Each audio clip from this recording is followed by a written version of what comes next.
The cold November wind tore through Emma Bennett's threadbare dress as she stood outside the Golden Spur Saloon in Oregon City, watching the last of her coins disappear into the muddy street where she had dropped them moments before. She had been standing there for nearly an hour, her lips blue and her teeth chattering so hard she thought they might crack, trying to summon the courage to enter the saloon and beg for work washing dishes or scrubbing floors, anything that might earn her a warm meal and a place to sleep for the night. Her father had died 3 weeks ago on the trail west, leaving her alone at 18 years old with nothing but the clothes on her back and a wagon that had broken down 20 miles outside of town. She had sold everything she could just to make it this far, but Oregon City in 1867 was not kind to young women without family or fortune. The warmth from inside the saloon spilled out each time the door swung open, carrying with it the smell of whiskey and tobacco and the sounds of men laughing and piano keys clinking. Emma wrapped her arms around herself, trying to preserve what little body heat she had left, but the wind seemed determined to steal even that. Her vision was starting to blur at the edges, and she knew she was in real trouble. Freezing to death on the streets of Oregon City had not been part of her plan when she and her father had left Missouri 6 months ago, full of hope and dreams of starting fresh in the Oregon Territory. She did not hear the footsteps approaching until they were right beside her. When she looked up, she found herself staring into the concerned brown eyes of a man who looked to be in his mid-20s, tall and broad-shouldered, with dark hair that fell just past his collar and several days' worth of stubble on his jaw. He wore the practical clothing of a working cowboy, sturdy denim trousers and worn leather boots, and a heavy wool coat that looked warm enough to sleep in. "Miss, you are going to freeze to death out here," he said, his voice low and rough but somehow gentle at the same time. Emma tried to respond, but her teeth were chattering too hard to form words. She managed a small nod, acknowledging the truth of his statement. Without another word, the cowboy shrugged out of his coat and wrapped it around her shoulders. The warmth was immediate and overwhelming, and Emma felt tears spring to her eyes. The coat smelled like leather and horses and wood smoke, and it was the most wonderful thing she had felt in weeks. "Thank you," she managed to whisper through her chattering teeth. "When did you last eat?" He asked, studying her face with an intensity that made her want to look away. "Yesterday morning," Emma admitted, and even that had only been a small piece of bread she had bought with her second-to-last coin. The cowboy's jaw tightened, and he seemed to come to some kind of decision. "Come on," he said, offering her his arm. "Let's get you inside and get some food in you." Emma hesitated. She had been raised to be wary of strange men, especially in rough frontier towns like this one, but she was also practical enough to know that she was out of options. If she did not accept this man's help, she would likely be dead by morning. She took his arm, feeling the solid strength of it even through his shirt sleeve, and let him guide her toward the saloon door. The warmth inside was almost painful after the bitter cold, and Emma had to blink several times to adjust to the lamplight. The saloon was crowded with men, cowboys and miners and merchants, all drinking and gambling and enjoying their Friday evening. A few heads turned to look at them as they entered, eyes lingering on Emma with varying degrees of interest and speculation. The cowboy led her to a table in the corner, far from the main crowd, and pulled out a chair for her. Emma sank into it gratefully, her legs trembling from cold and exhaustion. He sat down across from her and raised his hand to catch the attention of a woman in a bright red dress who was carrying a tray of drinks. "Sarah, can we get 2 bowls of whatever stew you have tonight and some bread?" He called. The woman in red nodded and disappeared toward what Emma assumed was the kitchen. I am Jacob Vaughn, the cowboy said, turning his attention back to Emma. Most folks call me Jake. Emma Bennett, she replied, pulling his coat more tightly around herself. I cannot pay you back for this meal. I should tell you that right now. Jacob's expression did not change. Did I ask you to? Emma flushed, embarrassed. No, but I do not want you to think I am trying to take advantage of your kindness. The thought never crossed my mind, Jacob said simply. You look like you have been having a rough time of it. That was putting it mildly. Emma felt the tears threatening again and blinked them back fiercely. She had cried enough over the past 3 weeks. Crying did not solve problems or put food in her stomach. My father and I were headed to Oregon City to start a farm, she found herself explaining, the words tumbling out before she could stop them. He had heard there was good land available for homesteading, but he got sick on the trail. Pneumonia, I think. He died 2 days outside of Portland. I sold our wagon and our belongings to pay for his burial and to get myself here, but the money ran out faster than I expected. Jacob listened without interrupting, his brown eyes never leaving her face. There was something steady and calming about his presence, something that made Emma feel like maybe everything was not completely hopeless. You have any family back east? He asked when she finished. Emma shook her head. My mother died when I was 12. It was just my father and me after that. I have an aunt in Philadelphia, but we have not spoken in years. She did not approve of my father's decision to go west.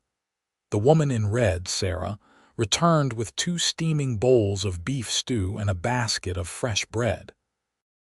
The smell made Emma's stomach clench with hunger, and she had to force herself not to grab the spoon and start shoveling food into her mouth like an animal. Eat slowly, Jacob advised, as if reading her thoughts. If you have not eaten much lately, you do not want to make yourself sick. Emma nodded and picked up her spoon with a trembling hand. The first bite of stew was heaven, rich and savory and hot, warming her from the inside out.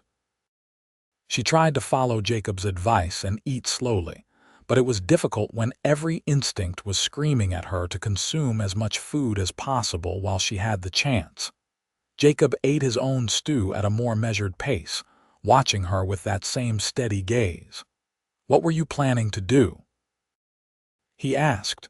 Before you ran out of money, I mean. I was going to look for work, Emma said between bites. I can cook and clean and I am good with numbers.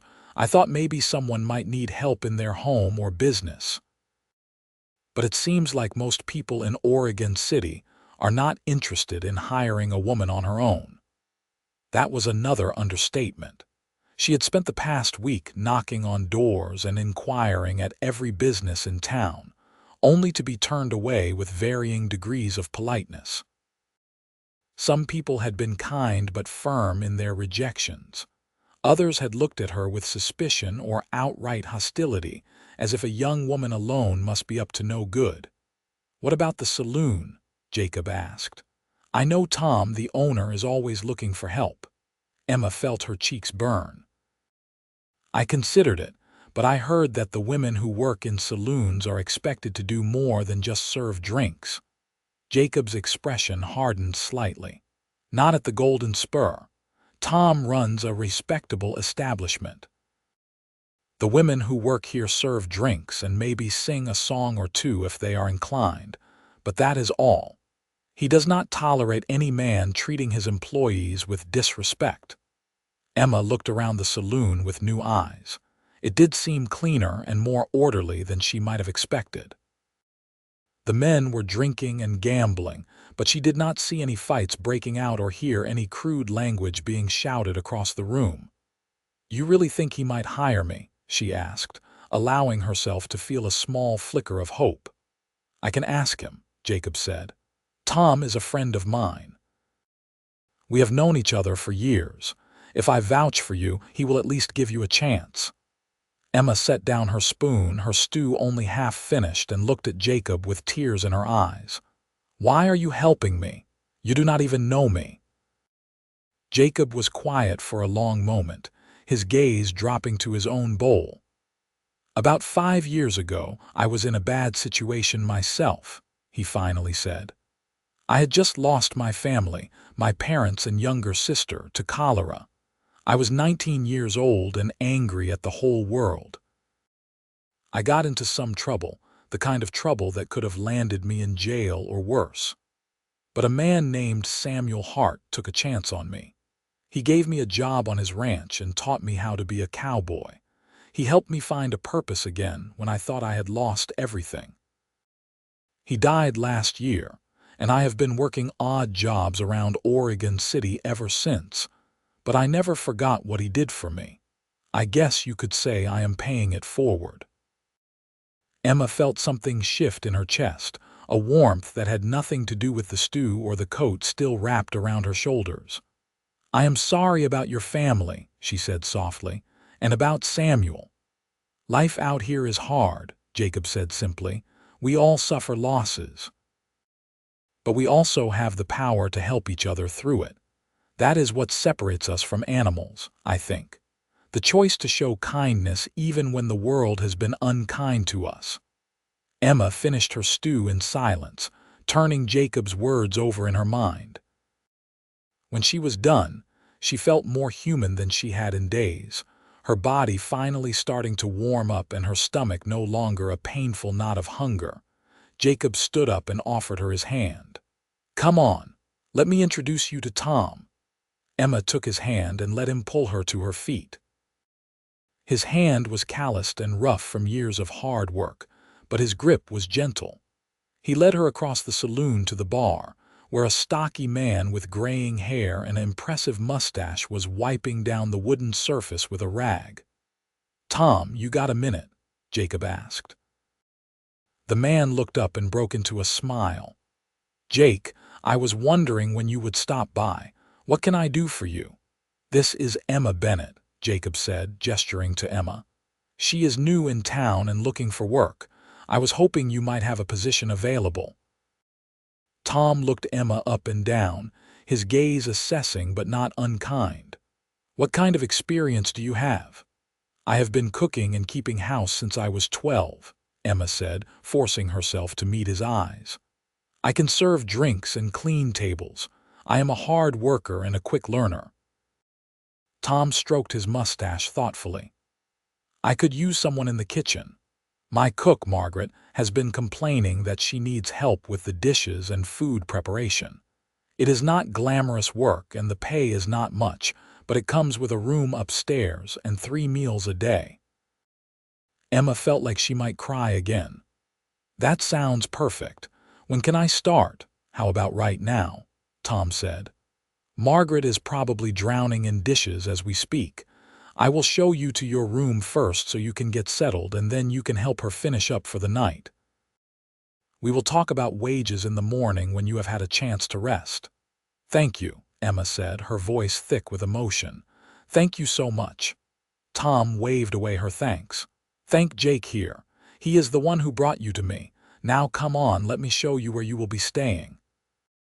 Emma turned to Jacob, who was watching her with a small smile on his face. She started to shrug out of his coat, but he held up a hand to stop her. "Keep it for now," he said. "You can give it back to me tomorrow. Will you be here tomorrow?" Emma asked, surprised by how much she hoped the answer would be yes. "I will make a point of it," Jacob said. "I want to make sure you are settling in all right." Tom led Emma up a narrow staircase to the second floor of the saloon, down a hallway lined with doors.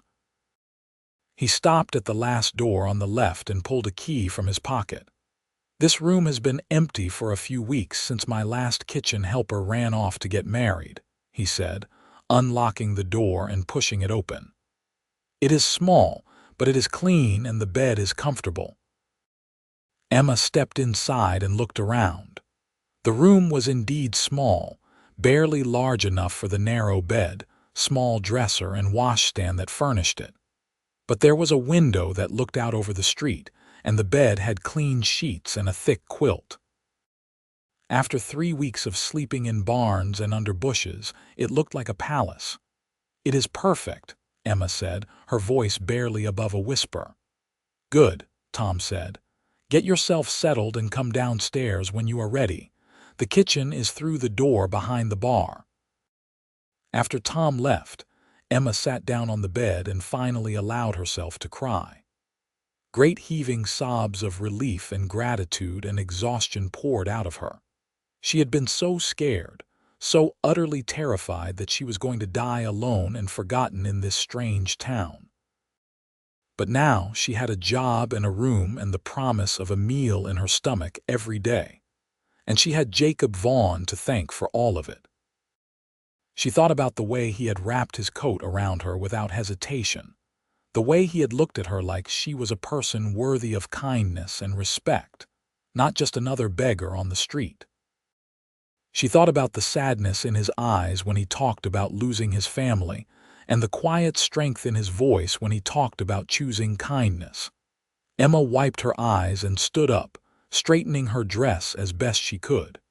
There would be time for rest later. Right now, she had work to do and a debt of gratitude to repay, even if Jacob claimed he wanted nothing in return. The kitchen was hot and steamy, filled with the smells of cooking food and soap. A stout woman with red cheeks and gray hair tied back in a tight bun was standing at a large sink, scrubbing furiously at a pot. "You must be Emma," she said without turning around. "Tom told me you would be helping. Grab an apron from that hook over there and start on those plates." Emma did as she was told, tying on a clean white apron and rolling up her sleeves. The stack of dirty plates and bowls seemed endless, but she attacked them with determination. The hot water felt good on her cold hands, and there was something almost meditative about the simple, repetitive work. "I am Margaret," the older woman said after a few minutes. "Tom says you are new in town." "I arrived about a week ago," Emma confirmed, scrubbing at a stubborn bit of dried food. "My father and I were coming to start a farm, but he passed away on the trail." Margaret made a sympathetic noise. "I am sorry for your loss. This territory can be brutal to newcomers. I lost my husband to a logging accident our first year here. That was 15 years ago now." "I am sorry," Emma said. "We all carry our sorrows," Margaret said philosophically. "The trick is not to let them weigh you down so much you cannot keep moving forward. Now, tell me about this cowboy who brought you here. Tom says Jake Vaughn vouched for you." Emma felt her cheeks warm. "I was standing outside, trying to work up the courage to come in and ask for work, and I was freezing. Jacob saw me and gave me his coat, then bought me dinner and introduced me to Tom. I do not really know much more about him than that." Margaret smiled, a knowing look in her eyes. "Jake is a good man. He has been working odd jobs around town since Samuel Hart died last year. Before that, he worked on the Hart Ranch for 4 or 5 years, learning everything there was to know about raising cattle and breaking horses. Samuel always said Jake had a gift with animals. He is quiet, keeps to himself mostly, but he has a good heart. There are not many men like that around here." Emma found herself wanting to know more about Jacob, but she focused on her dishwashing instead. She was being foolish, letting herself get distracted by a handsome face and a kind gesture. She had more important things to worry about, like learning this new job and figuring out how to build a life for herself in Oregon City. But even as she scrubbed and rinsed and dried, her mind kept drifting back to the warmth of Jacob's coat around her shoulders and the steady, calming presence of his brown eyes. She and Margaret worked until nearly midnight, washing dishes and scrubbing down the kitchen surfaces until everything gleamed. By the time they finished, Emma was so tired she could barely keep her eyes open. "You did good work tonight," Margaret said, untying her apron. "I think we are going to get along just fine. Now go get some sleep. We start breakfast at 5 in the morning." Emma climbed the stairs to her room, her legs heavy with exhaustion. She was still wearing Jacob's coat, she realized, and she hugged it closer around herself as she unlocked her door. The room was cold, but the bed was soft, and Emma crawled under the quilt fully clothed, too tired to even take off her shoes. She fell asleep thinking about brown eyes and gentle voices, and the way kindness could appear out of nowhere when you needed it most. Emma woke before dawn to the sound of roosters crowing and wagons rattling past on the street below. For a moment she was disoriented, unsure where she was. Then memory flooded back and she sat up, relief washing over her. She had a room. She had a job. She was going to be all right. She washed her face in the basin on the washstand, using the cold water to shock herself fully awake, then headed downstairs to the kitchen. Margaret was already there, stirring a huge pot of oatmeal over the stove. "Good morning," Margaret said cheerfully. "Did you sleep well?"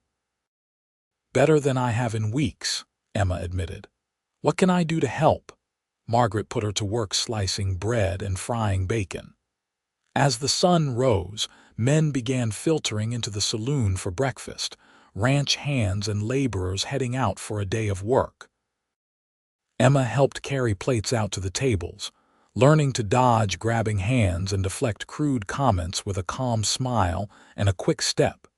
She was carrying a tray of dirty dishes back to the kitchen when she saw Jacob come through the door. He had cleaned up since last night, his hair damp as if freshly washed, and he was wearing a different shirt under a leather vest. Her heart did an odd little skip in her chest, and she felt herself smile before she could think better of it. Jacob spotted her and made his way over. "Morning, Emma. How are you settling in?" "Very well, thanks to you," Emma said, setting down her tray. "I was hoping I would see you this morning. I still have your coat upstairs." "No rush," Jacob said. "I have another one. I just wanted to make sure you were doing all right." "Tom and Margaret have been wonderful," Emma said.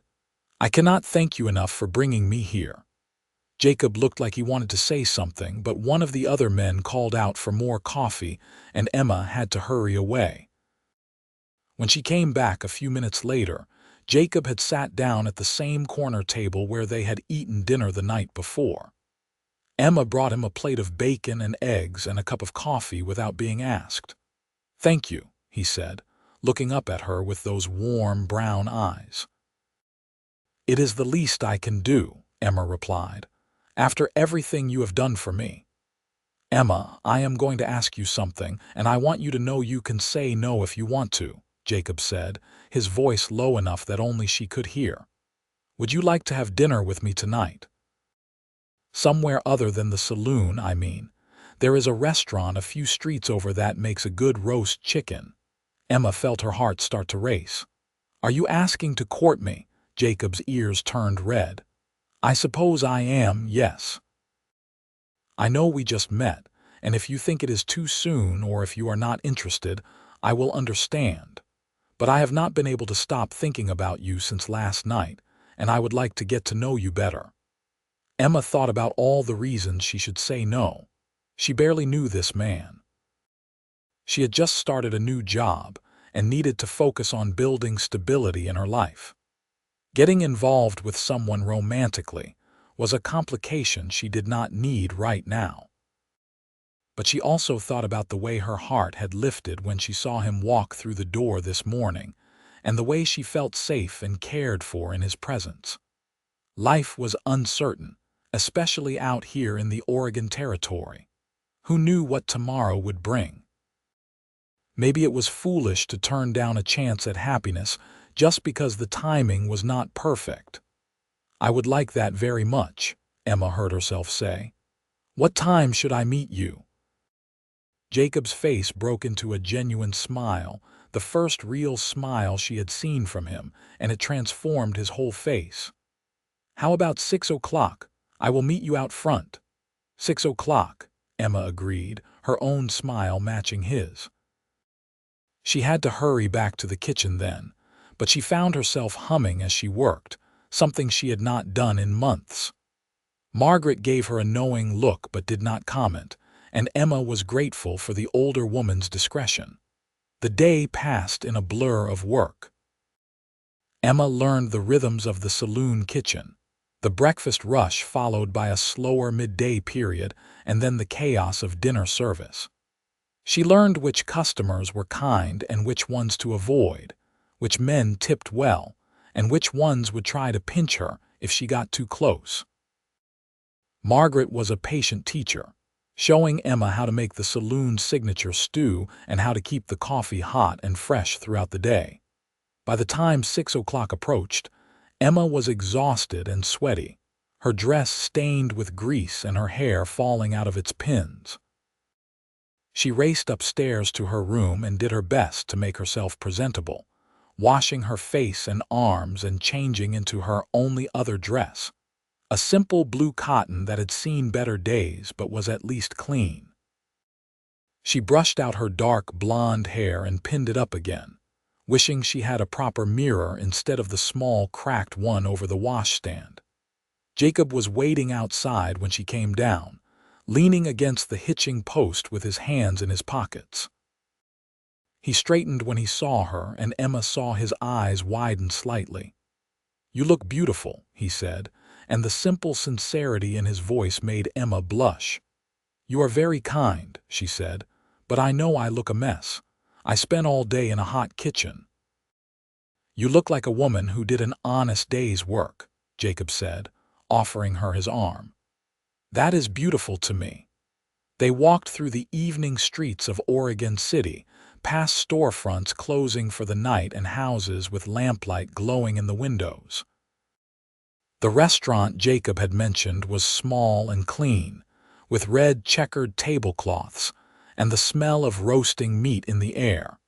The owner, a friendly woman named Mrs. Patterson, greeted Jacob by name and showed them to a table by the window.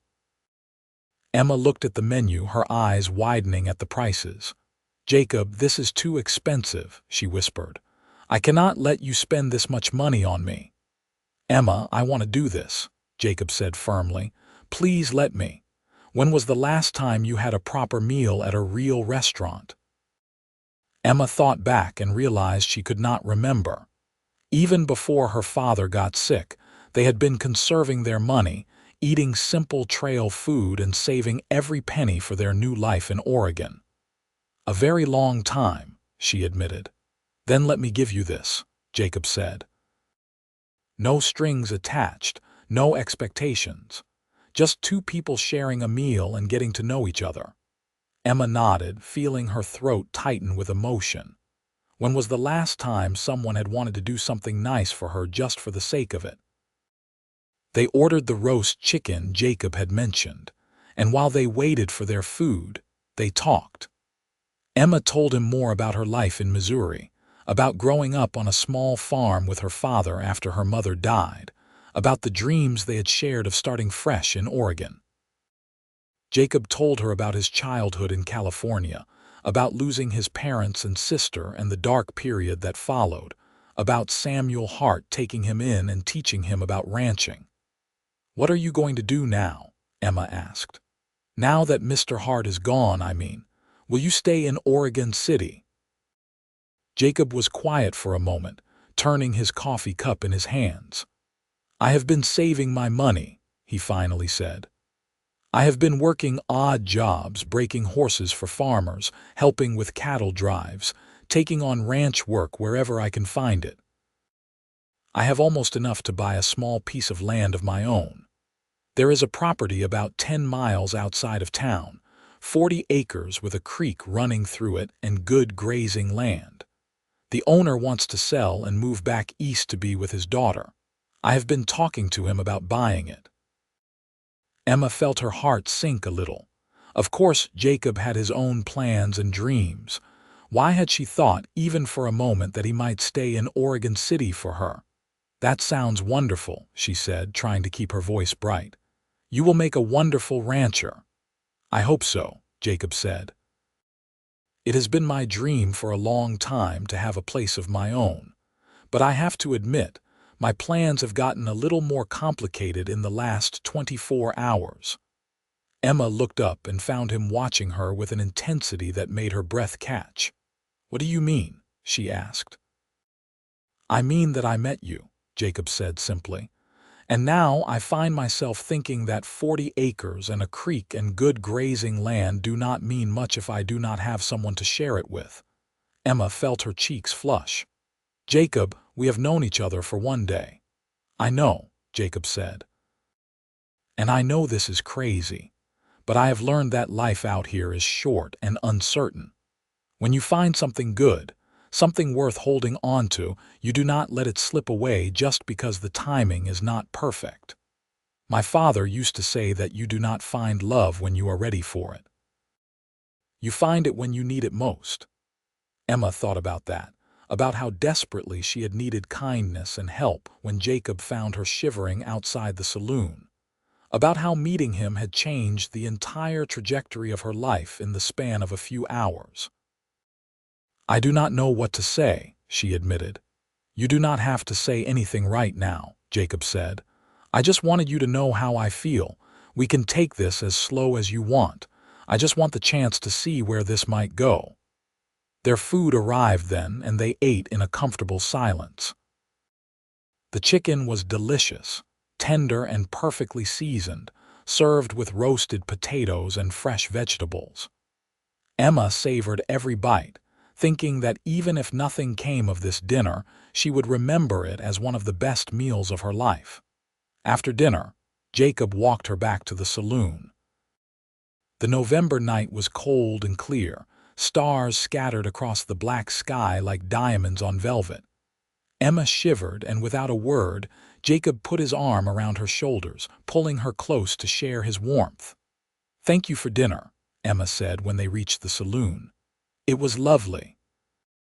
Can I see you again? Jacob asked. Tomorrow, maybe. I am helping a rancher move some cattle in the morning, but I will be back in the afternoon. I would like that, Emma said. I have Sunday off. Margaret told me Tom gives all his employees 1 day a week to rest. Sunday then, Jacob said. I will take you on a proper outing. Maybe we can rent a buggy and drive out to see that land I was telling you about.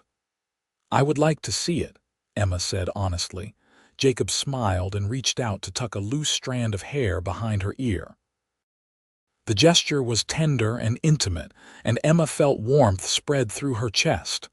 Good night, Emma, he said softly. Good night, Jacob. Emma watched him walk away into the night, then went inside and up to her room.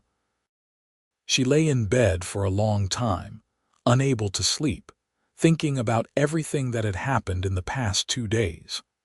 Her life had gone from hopeless and terrifying to full of possibility, all because of a chance encounter with a kind cowboy.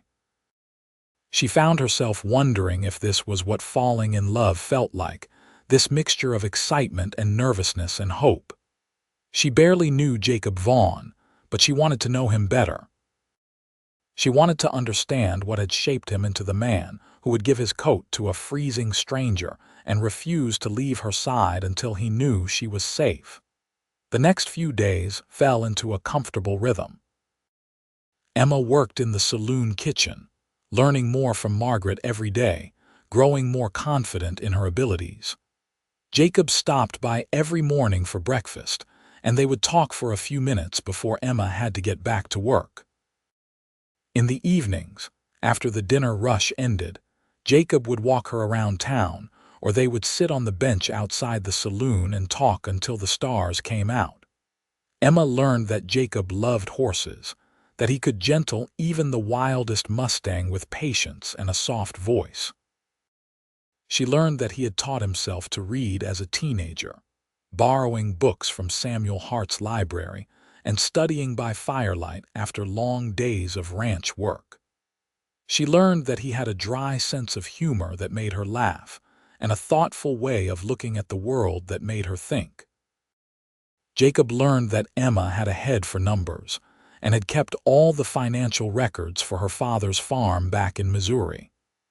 He learned that she loved to cook, but had never had the chance to experiment with recipes because ingredients had always been scarce. He learned that she sang when she worked, old hymns and folk songs her mother had taught her, and that her voice was clear and sweet. Sunday came, and Jacob arrived at the saloon in a rented buggy pulled by a placid brown mare. Emma had borrowed a shawl from Margaret and wore her best dress, and Jacob told her she looked prettier than any girl he had ever seen. They drove out of town, following a dirt road that wound through stands of Douglas fir and Oregon white oak. The morning was crisp and clear, the kind of autumn day that made Emma grateful to be alive. Jacob pointed out landmarks as they drove, telling her about the history of the area and the people who lived there. The land Jacob wanted to buy was about an hour outside of town, tucked into a valley with hills rising on either side. A creek ran through the middle of the property, its water clear and cold, perfect for watering livestock. The previous owner had built a small cabin, just 2 rooms, but it was sturdy and well made. Jacob helped Emma down from the buggy, and they walked the property together. Emma could see why Jacob loved it. The land was beautiful, peaceful in a way that made her feel like she could breathe properly for the first time in months. She could imagine cattle grazing in the meadow, chickens pecking in a yard, a garden growing vegetables for the table. "What do you think?" Jacob asked, watching her face carefully. "I think it is perfect," Emma said honestly. "You should buy it." "I have enough money saved now," Jacob said. "I talked to Mr. Henderson, the current owner, yesterday. He agreed to sell it to me for $800. I can close the deal next week if I want to." Emma felt happiness and sadness warring in her chest. She was happy for Jacob, that he was achieving his dream, but she was sad that once he moved out here, she would see him less often. The ride into town would take more than an hour each way. He would not be able to stop by the saloon for breakfast every morning or take evening walks with her through the streets of Oregon City. "You should do it," Emma said, keeping her voice steady. "This is a wonderful opportunity." Jacob turned to face her, taking both of her hands in his. "Emma, I need to ask you something, and I need you to really think about your answer before you give it." Emma's heart started to pound. "What is it?" "I want you to marry me," Jacob said. "I know we have only known each other for a week, and I know that is not much time. But I have never been more sure of anything in my life. You are strong and kind and brave, and I think we could build a good life together. I am not asking you to give up your independence or your dreams. I am asking you to share your life with mine. If you marry me, this land will be ours, not just mine. We will build a ranch together, make decisions together, succeed or fail together. What do you say?" Emma stared at him, her mind racing. A week ago, she had been freezing and starving and alone. Now she was being asked to marry a good man and start a new life on beautiful land. It was too much, too fast, too good to be true. "Jacob, I care about you," she said slowly. "I think I might even be falling in love with you, but marriage is a huge step. What if we are wrong about this? What if we are just caught up in the emotion of everything that has happened?" "Then we will figure it out together," Jacob said. "Emma, I am not saying this is going to be easy. Building a ranch is hard work, and there will be difficult times. But I would rather face those difficulties with you by my side than face them alone. I would rather take a chance on something that might be wonderful than play it safe and wonder for the rest of my life what could have been." Emma looked out at the land, at the creek running clear and bright, at the cabin that could become a home. She thought about the alternative, spending years working in the saloon kitchen, saving her pennies, always wondering what might have happened if she had been brave enough to say yes. "I am scared," she admitted. "So am I," Jacob said, "but I am more scared of losing you than I am of taking this risk." Emma looked into his eyes and saw nothing but sincerity and hope. This man had saved her life. He had shown her kindness when she needed it most, and he had never asked for anything in return. He was offering her a partnership, not a transaction. He was offering her a chance to build something meaningful with someone who saw her as an equal. "Yes," Emma heard herself say. "Yes, I will marry you." Jacob let out a whoop of joy and swept her up in his arms, spinning her around until she was laughing and dizzy. When he set her down, he cupped her face in his hands and kissed her, gentle and sweet and full of promise. Emma kissed him back, her hands coming up to rest on his chest, feeling his heart beating fast beneath her palm. The kiss deepened, and Emma felt something kindle inside her, a warmth that had nothing to do with the autumn sun and everything to do with the man holding her. When they finally broke apart, both of them were breathing hard. Jacob rested his forehead against hers, his hands still cradling her face. "I will make you happy," he promised. "I swear I will spend every day trying to make you happy." "Just love me," Emma said. "That is all I need." "That is the easiest promise I have ever made," Jacob said. They spent the rest of the afternoon walking the property, making plans. They would get married as soon as possible, just a simple ceremony at the church in town. Jacob would close the deal on the land, and they would move into the cabin while they worked to improve it. Emma would teach Jacob how to keep accounts and records for the ranch, and Jacob would teach Emma about cattle and horses. They would work side by side to build something that belonged to both of them. On the ride back to town, Emma leaned against Jacob's shoulder, feeling more content than she had in years. She thought about her father, about how he would have liked Jacob, would have approved of this match. She thought about how strange and unpredictable life was, how you could go from despair to joy in the span of a single week. When they reached the saloon, Jacob walked Emma to the door. "I will talk to Mr. Henderson tomorrow and get the land purchase finalized," he said. "And I will talk to the minister about performing the ceremony." "How soon do you want to do this?" "As soon as possible," Emma said. "I do not see any reason to wait." "Neither do I," Jacob said, kissing her again. "I will see you tomorrow morning." Emma went inside and found Margaret in the kitchen, preparing vegetables for the next day's stew. The older woman looked up and took one look at Emma's face before breaking into a wide smile. "He asked you, did he not?" Margaret said. Emma nodded, unable to stop smiling. "He asked me to marry him." "And I said yes." Margaret came around the table and pulled Emma into a warm hug. "I am so happy for you, dear. Jake is a good man, one of the best I have known. You two are going to have a wonderful life together." "I hope so," Emma said. "Margaret, I am going to have to leave the job here." "I am sorry to do this to you and Tom." "Nonsense," Margaret said firmly. "You think I would want you to give up a chance at happiness to keep washing my dishes? Tom and I will be fine. We managed before you came, and we will manage after you leave. You go build your life with that cowboy of yours and do not give us another thought." Emma felt tears spring to her eyes. "Thank you for everything. You have been so kind to me." "You are a good girl, Emma," Margaret said. "You deserve all the happiness in the world." Emma told Tom about her decision that evening, and he was equally supportive, congratulating her and refusing to accept the week's wages she tried to return to him.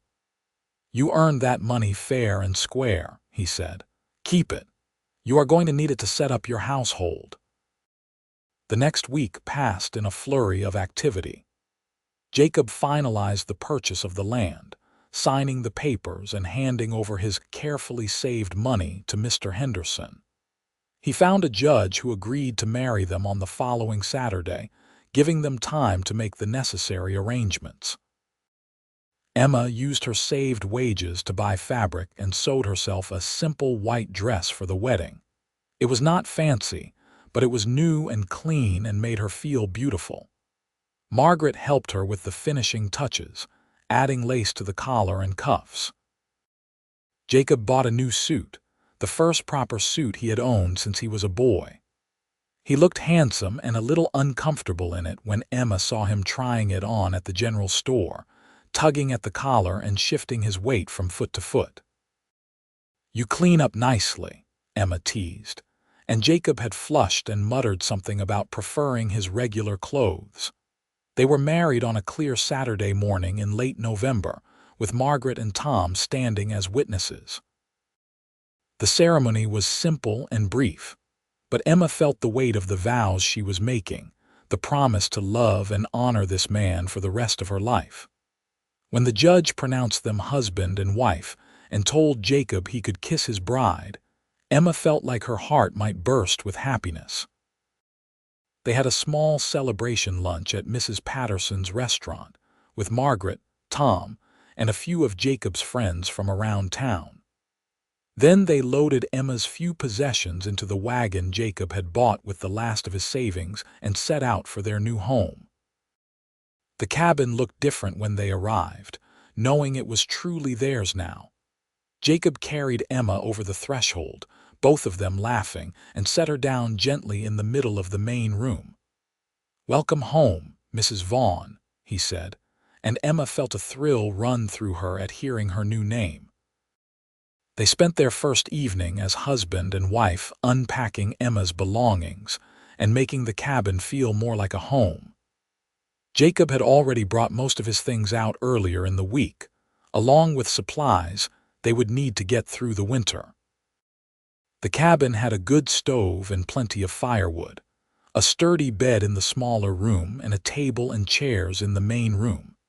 As darkness fell, Jacob lit a fire in the stove and they sat together on the bench outside, watching the stars come out over the valley.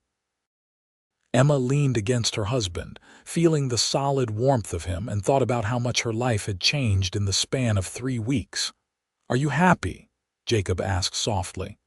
"I am happier than I ever thought I could be," Emma said honestly. "What about you? Any regrets?" Jacob pulled her closer, pressing a kiss to the top of her head. "Not a single one. You are the best thing that ever happened to me, Emma Vaughn." That night, in the privacy of their cabin, Jacob made love to his wife for the first time. He was gentle and patient, making sure Emma felt safe and cherished. There was awkwardness and nervous laughter, as there always is with new lovers, but there was also tenderness and a growing passion that left them both breathless and amazed. Afterward, lying in bed with Emma curled against his side, Jacob traced lazy patterns on her shoulder and told her again how much he loved her.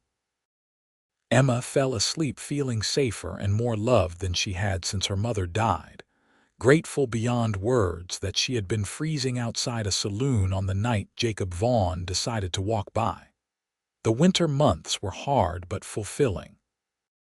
Jacob taught Emma how to care for the 5 cows and 2 horses he had bought with borrowed money, explaining that they would build their herd slowly over time. Emma kept the cabin clean and warm, learned to cook over the wood stove, and started planning a garden for the spring. They worked together to improve the property, clearing land for pasture and reinforcing the barn that came with the property. Jacob proved to be a patient teacher, never making Emma feel foolish when she did not know how to do something. Emma kept careful records of their expenses and income, her head for numbers proving invaluable as they navigated the challenges of starting a ranch. The physical work was exhausting, but Emma found she did not mind. There was something deeply satisfying about falling into bed at night knowing she had accomplished something tangible that day. And there was Jacob, always ready with an encouraging word or a warm embrace when the work seemed overwhelming. They grew closer every day, learning each other's rhythms and habits. Emma learned that Jacob liked his coffee strong and black, that he sang off-key when he worked, and that he had a habit of running his hand through his hair when he was thinking hard about something. Jacob learned that Emma talked to the animals when she thought no one was listening, that she had nightmares sometimes about her father's death, and that she loved to read and would devour any book he brought home from town. In February, Jacob made a trip to Portland to buy seed for spring planting and returned with a surprise. He had traded some work for a small pump organ that a family was getting rid of, and he installed it in the cabin's main room. "I remembered you said your mother used to play," Jacob explained, looking almost shy. "I thought maybe you might like to learn." Emma was so moved she could barely speak. The organ was old and a little out of tune, but it was the most thoughtful gift anyone had ever given her. She taught herself to play using an instruction book Jacob found, practicing in the evenings after the chores were done. Her first efforts were halting and awkward, but Jacob never complained, just sat and listened with a smile on his face. As winter gave way to spring, Emma discovered she was pregnant. She had suspected for a few weeks, but she waited to tell Jacob until she was sure. She chose a quiet evening in March after dinner when they were sitting together on the bench outside watching the sunset. "Jacob, I have something to tell you," she said, taking his hand. He looked at her, concern flickering in his eyes. "What is it? Is something wrong?" "No, nothing is wrong," Emma said quickly. "I am with child. We are going to have a baby." For a moment, Jacob just stared at her, his expression frozen. Then his face broke into the biggest smile Emma had ever seen, and he let out a whoop of joy that probably scared every animal within a mile. "We are going to have a baby," he repeated, pulling Emma into his arms. "We are going to be parents. Are you happy?" Emma asked, even though the answer was obvious. "Happy does not even begin to cover it," Jacob said, kissing her soundly. "This is the best news I have ever gotten. When will the baby come?" "I think around October," Emma said. "I am not exactly sure. I have never done this before." "We will figure it out together," Jacob promised, "just like everything else." The pregnancy progressed smoothly through the spring and summer. Emma continued to work alongside Jacob as long as she was able, tending the garden she had planted and helping with the lighter ranch chores. As her belly grew, Jacob became increasingly protective, constantly worrying that she was doing too much or not resting enough. "I am pregnant, not an invalid," Emma told him one afternoon in July when he tried to stop her from weeding the garden. "Women have been having babies since the beginning of time. I am not going to break." "I know," Jacob said, looking sheepish. "I just worry. You and this baby are the most important things in the world to me. I could not bear it if something happened to either of you." Emma softened, reaching up to touch his face. "Nothing is going to happen. I am healthy and strong, and this baby is growing just fine. You have to trust me." Jacob nodded, but Emma noticed he still watched her like a hawk, ready to swoop in if she so much as stumbled over a tree root. In August, they made a trip to Oregon City to stock up on supplies and to arrange for a midwife to attend the birth. Margaret was thrilled to see Emma again, exclaiming over her growing belly and insisting on throwing a small party to celebrate the coming baby. Tom gave them a hand-carved cradle he had made in his spare time, and several of Jacob's friends contributed blankets and baby clothes. Emma was touched by the kindness of their community. She had been in Oregon City for less than a year, but people had welcomed her and Jacob with open arms, treating them like family.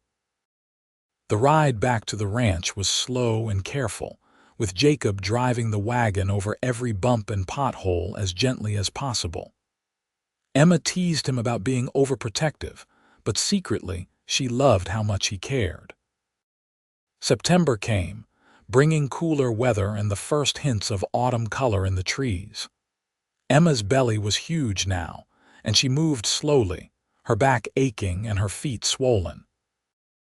The baby was active, kicking and rolling at all hours, and Emma would sometimes guide Jacob's hand to her stomach so he could feel it too. The wonder on his face every time he felt the baby move never got old. In early October, on a bright afternoon when Jacob was out mending fence line, Emma felt the first contraction. She was in the garden, harvesting the last of the tomatoes, when a wave of pain rolled through her abdomen. She stood still, breathing through it, and when it passed, she calmly gathered her tomatoes and went inside to prepare. Jacob came home to find Emma timing contractions at the kitchen table, a bag packed and ready by the door. "It is time," she said calmly. "You need to ride to town and get the midwife." Jacob went pale. "Now, the baby is coming now, not immediately," Emma said, trying not to smile at his panic. "I have been having contractions for a few hours, but they are still far apart. But yes, you should get Mrs. Miller soon." Jacob practically ran to saddle his fastest horse, and Emma heard him galloping away at a speed that would have alarmed her under other circumstances. She used the time alone to straighten the cabin and set out the supplies they would need. Another contraction came, stronger this time, and she gripped the edge of the table and breathed through it. Jacob returned less than 2 hours later with Mrs. Miller, a capable woman in her 50s who had delivered half the babies in Oregon City. She took one look at Emma and nodded approvingly. "You are doing fine, dear," she said. "Let me check you and see how far along you are." The labor lasted through the night and into the next morning.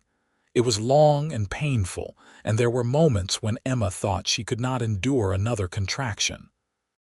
But Jacob never left her side, holding her hand and wiping her forehead with a cool cloth and telling her how strong she was, how proud he was of her. Mrs. Miller was calm and efficient, guiding Emma through the process with the confidence of long experience. And finally, as the sun rose on a new October day, Emma gave one last tremendous push and heard the most beautiful sound in the world, her baby's first cry. "It is a boy," Mrs. Miller announced, placing the squalling, red-faced infant on Emma's chest. "A big, healthy boy." Emma looked down at her son, overwhelmed with love so fierce it almost frightened her. He was perfect, with a shock of dark hair like Jacob's and tiny fists that waved in the air as he cried. Jacob was crying too, Emma realized, tears running down his face as he stared at his son. "He is perfect," he whispered. "Emma, you did it. You gave us a son." They named him Samuel Jacob Vaughn after the man who had saved Jacob when he needed it most. Little Sam, as they quickly started calling him, was a good baby, nursing well and sleeping for reasonable stretches. Emma was exhausted but happier than she had ever been, watching Jacob hold their son with such tenderness and awe. The first year of Sam's life passed in a blur of sleepless nights and endless wonder. Emma and Jacob took turns walking the floor with a fussy baby, changed countless diapers, and marveled at every new development.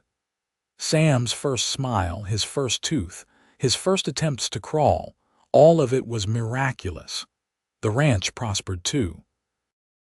Their cattle herd grew, and Jacob's reputation as a skilled horseman spread.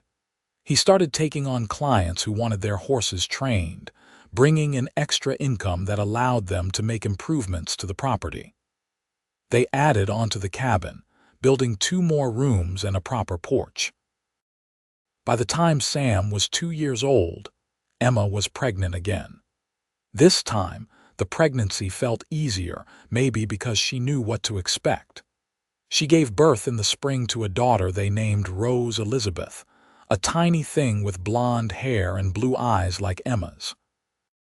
Jacob was besotted with his daughter, carrying her everywhere and singing her lullabies in his off-key voice.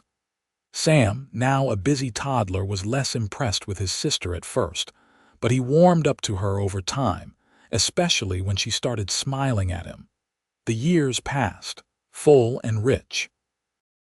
They added more children to their family. Another son, William, born 2 years after Rose, and finally another daughter, Clara, who arrived when Emma was 30. 4 children, a thriving ranch, and a love that grew deeper with every passing year. There were hard times too. A drought one summer that nearly wiped out their cattle herd. A winter when Sam got pneumonia, and they thought they might lose him, sitting up with him for 3 terror-filled nights before the fever finally broke. The everyday struggles of raising children and running a ranch while trying to keep their relationship strong. But through it all, Jacob and Emma faced everything together. They made decisions as partners, supported each other through difficulties, and never forgot the bond that had brought them together that cold November night outside the saloon. Emma never forgot the feeling of Jacob's coat around her shoulders, the first kindness she had been shown in weeks. Jacob never forgot the courage it took for Emma to accept his help, to trust a stranger, and to take a chance on building a life together. On their 10th wedding anniversary, Jacob took Emma back to the spot where he had proposed, leaving the children with Margaret for the afternoon. They stood by the creek, now expanded and improved for better irrigation, and looked out at the ranch they had built together. "You remember when I asked you to marry me?" Jacob said, putting his arm around Emma's waist. "You said you were scared." "I remember," Emma said, leaning into him. "I was terrified. Everything was happening so fast." "Are you still scared?" Jacob asked. Emma thought about their 4 children, healthy and happy. She thought about the ranch that provided for their family and gave them purpose.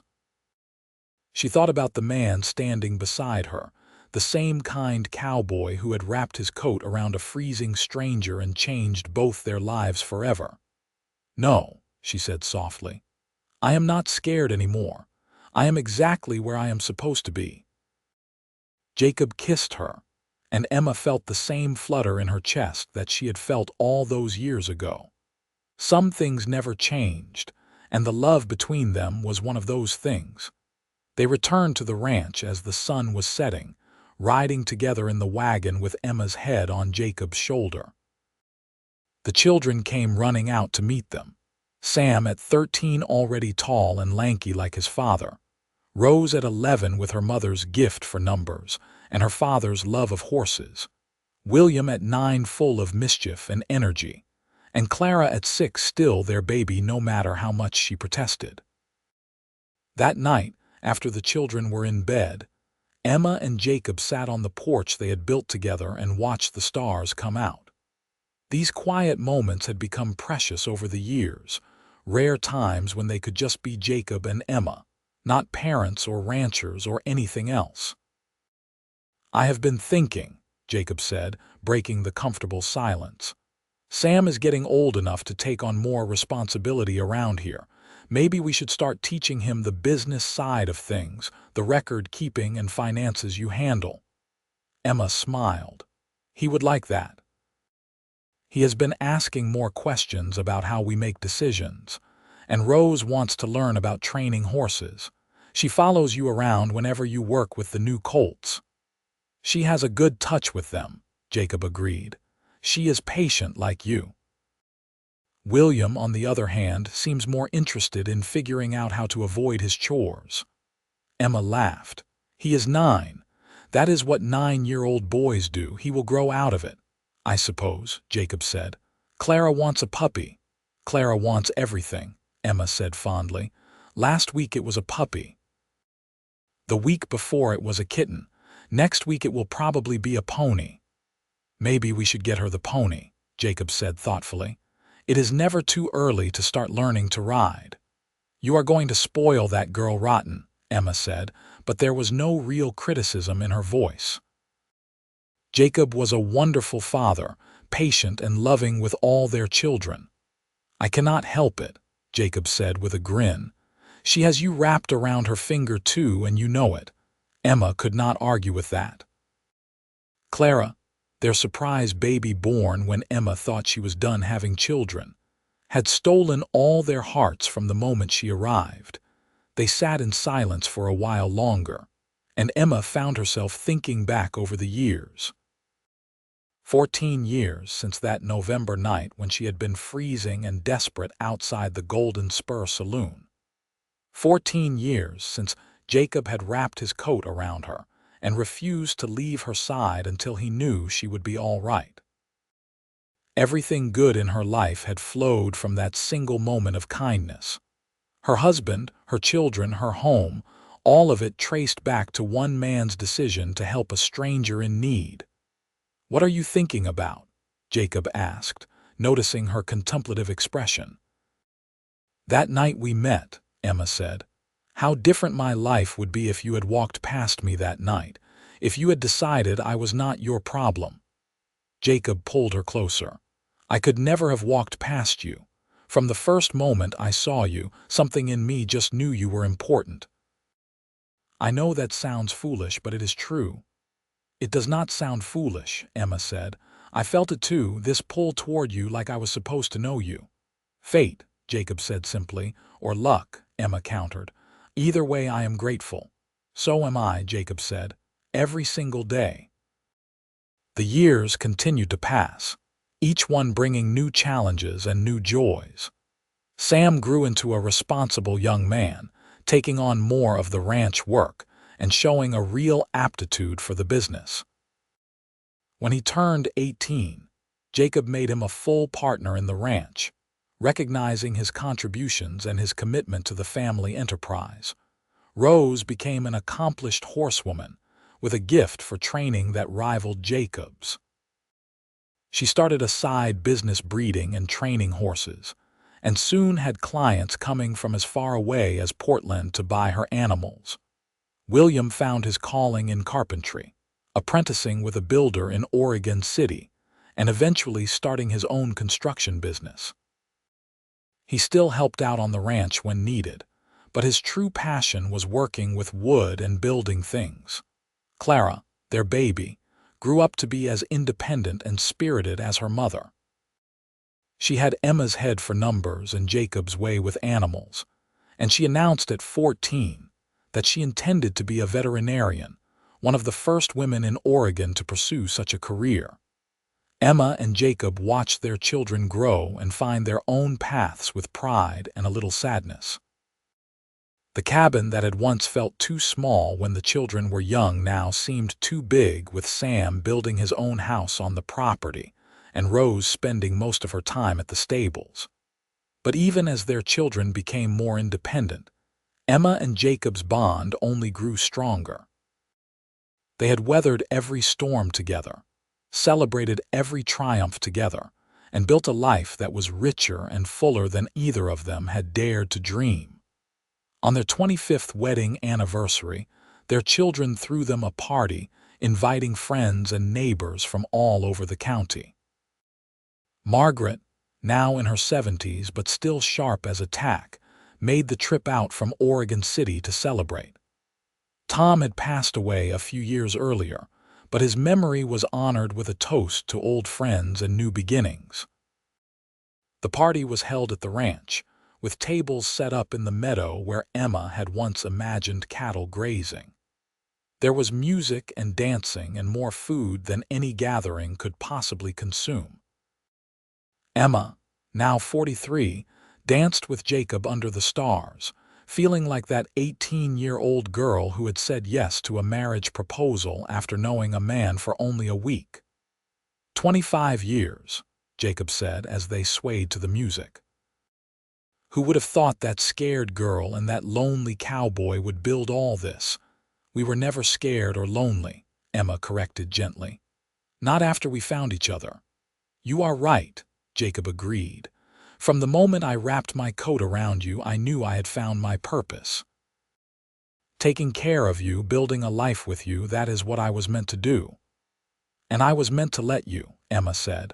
To trust you and to build this life alongside you. We make a good team. The best, Jacob said, kissing her softly. They danced until the stars were bright overhead and the music finally stopped. Their children and grandchildren, because Sam had married and given them 2 grandchildren already, surrounded them with love and laughter. As the party wound down and guests began to leave, Emma stood at the porch of their expanded cabin and looked out at the ranch they had built. The original 40 acres had grown to over 200, a thriving operation that employed several ranch hands and produced some of the finest cattle and horses in Oregon. But more than the land or the business, Emma was proud of the family they had created. 4 children who were growing into remarkable adults, grandchildren who brought new life and energy to the ranch, and a marriage that had stood the test of time and hardship. "What are you thinking about?" Jacob asked, coming to stand beside her. "Everything," Emma said. "All of this. How it all started with you refusing to leave me alone outside that saloon." "Best decision I ever made," Jacob said firmly. "Well, that and asking you to marry me a week later." Emma laughed. "We were crazy, getting married after knowing each other for such a short time. Or we were smart enough to recognize a good thing when we saw it," Jacob countered. "I do not regret a single day, Emma. Not one." "Neither do I," Emma said honestly. "Even the hard days, the days when we struggled and fought and wondered if we would make it through, those days made us stronger." "They did," Jacob agreed. "And they made this, all of this, mean even more because we built it together." The years continued their steady march forward. Emma and Jacob grew older, their hair turning gray and their faces lining with the marks of a life well lived. They stepped back gradually from the day-to-day operations of the ranch, trusting Sam and Rose to carry on what they had started. They traveled a bit, taking trips to San Francisco and Seattle that Emma had always dreamed of. They spent time with their grandchildren, teaching them the same values of hard work and kindness that had guided their own lives. They grew old together, exactly as they had promised on their wedding day. When Jacob was 53, he had a health scare, a heart episode that terrified Emma and reminded them both that their time was finite. The doctor ordered rest and less strenuous work, and Jacob grudgingly agreed to slow down even more. "I am not ready to be done yet," he told Emma one evening as they sat on their porch, a ritual they had maintained for over 30 years. "I still have things I want to do with you." "Then we will do them," Emma said firmly, "but we will do them at a pace that keeps you healthy." "I need you around for a long time yet, Jacob Vaughn." "I plan to be," Jacob promised. "I want to see Clara become a veterinarian. I want to see William get married and have children. I want to meet all our great-grandchildren and watch this ranch prosper for generations." "Then you take care of yourself," Emma said. "You let the children handle the heavy work and you focus on staying well." Jacob did as she asked, and his health improved. They settled into a comfortable rhythm, spending their mornings on the porch drinking coffee and watching the ranch come to life, their afternoons tending Emma's garden or taking gentle rides around the property, and their evenings playing music and reading together. On their 30th anniversary, they took a trip back to Oregon City, staying at a hotel that had been built where the Golden Spur Saloon once stood. The saloon had closed years ago, but Emma could still point out the exact spot where she had been standing that night, freezing and desperate and certain her life was over.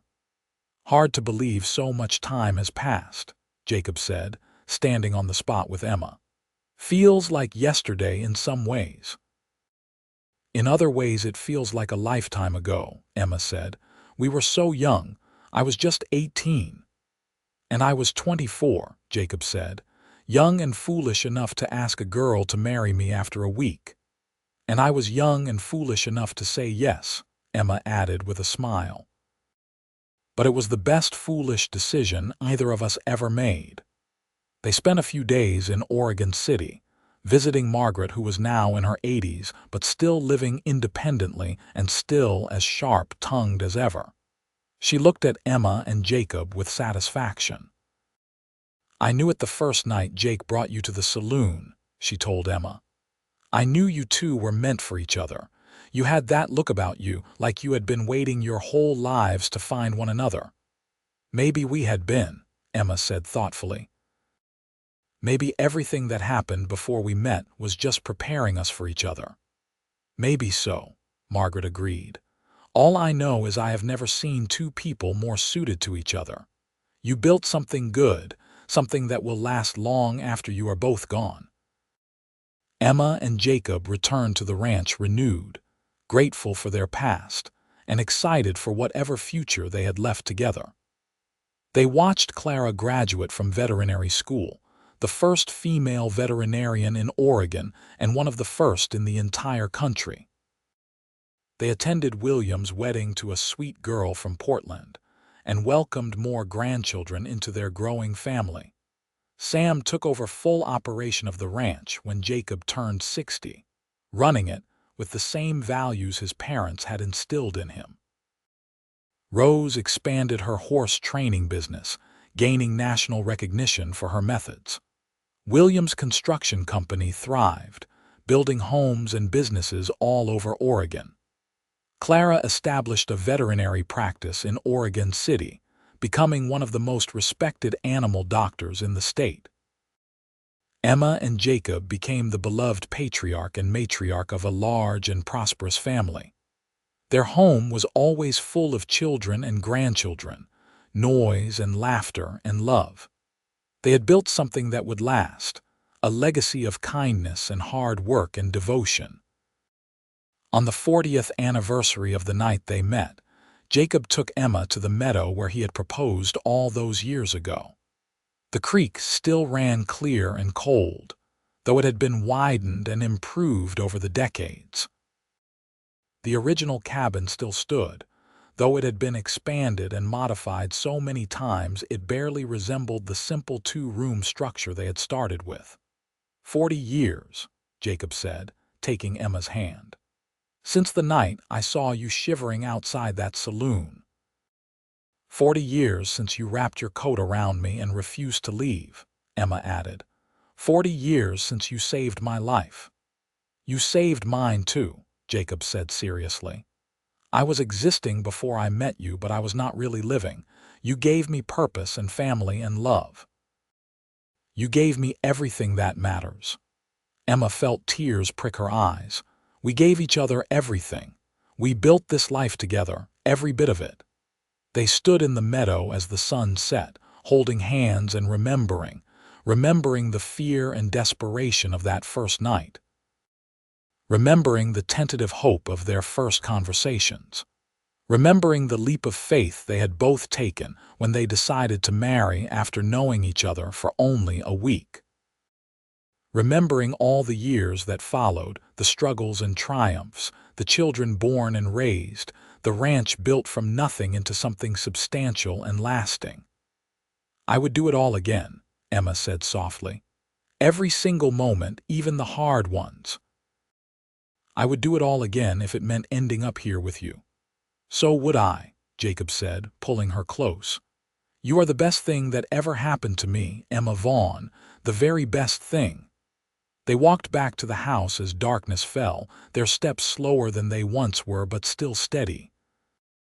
Their children and grandchildren were waiting for them, gathered for a family dinner to celebrate their anniversary. The table was full, overflowing with food and family. Sam and his wife and their 4 children. Rose and her partner and their 2 adopted children. William and his wife and their 3 children. Clara, still unmarried but content with her career and her independence. 18 people in total, all connected by the love between 2 people who had taken a chance on each other 40 years ago.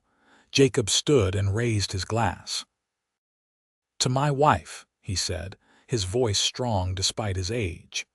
The woman who agreed to marry me after knowing me for a week. The woman who built this ranch and this family alongside me. The woman who has been my partner and my love for 40 incredible years. Emma, you are my everything. To Emma, everyone chorused, raising their glasses. Emma stood as well, her own glass raised. And to my husband, she said. The man who saw a freezing stranger and chose kindness. The man who wrapped his coat around me and never left my side.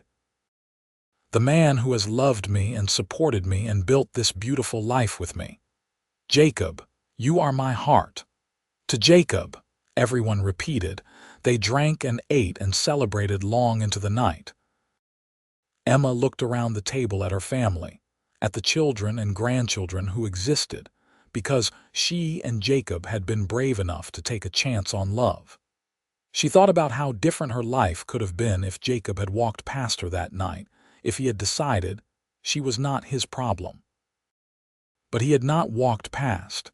He had stopped and he had helped and he had loved, and that single act of kindness had created all of this. A family, a legacy, a love story that would be told for generations.